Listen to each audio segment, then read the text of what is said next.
بسم اللہ الرحمن الرحیم۔ عبد الرحمن بن ابی لیلہ صہیب رضی اللہ عنہ سے روایت کرتے ہیں کہ نبی کریم صلی اللہ علیہ وسلم نے فرمایا، جب اہل جنت میں داخل ہو جائیں گے تو اللہ تبارک و تعالی فرمائے گا، کیا تم کوئی اور چیز چاہتے ہو کہ میں تمہیں اور زیادہ دوں؟ وہ کہیں گے، کیا تو نے ہمارے چہرے روشن نہیں کیے؟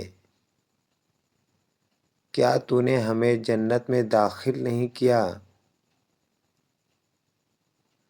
اور ہمیں دوزخ سے نجات نہیں دی؟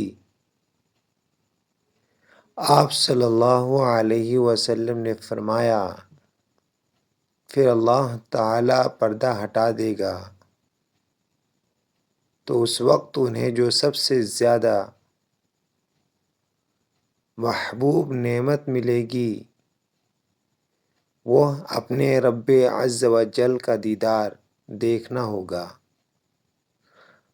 حضرت جریر رضی اللہ عنہ نے بیان کیا کہ رسول اللہ صلی اللہ علیہ وسلم 14ویں رات کو ہمارے پاس تشریف لائے اور فرمایا کہ تم اپنے رب کو قیامت کے دن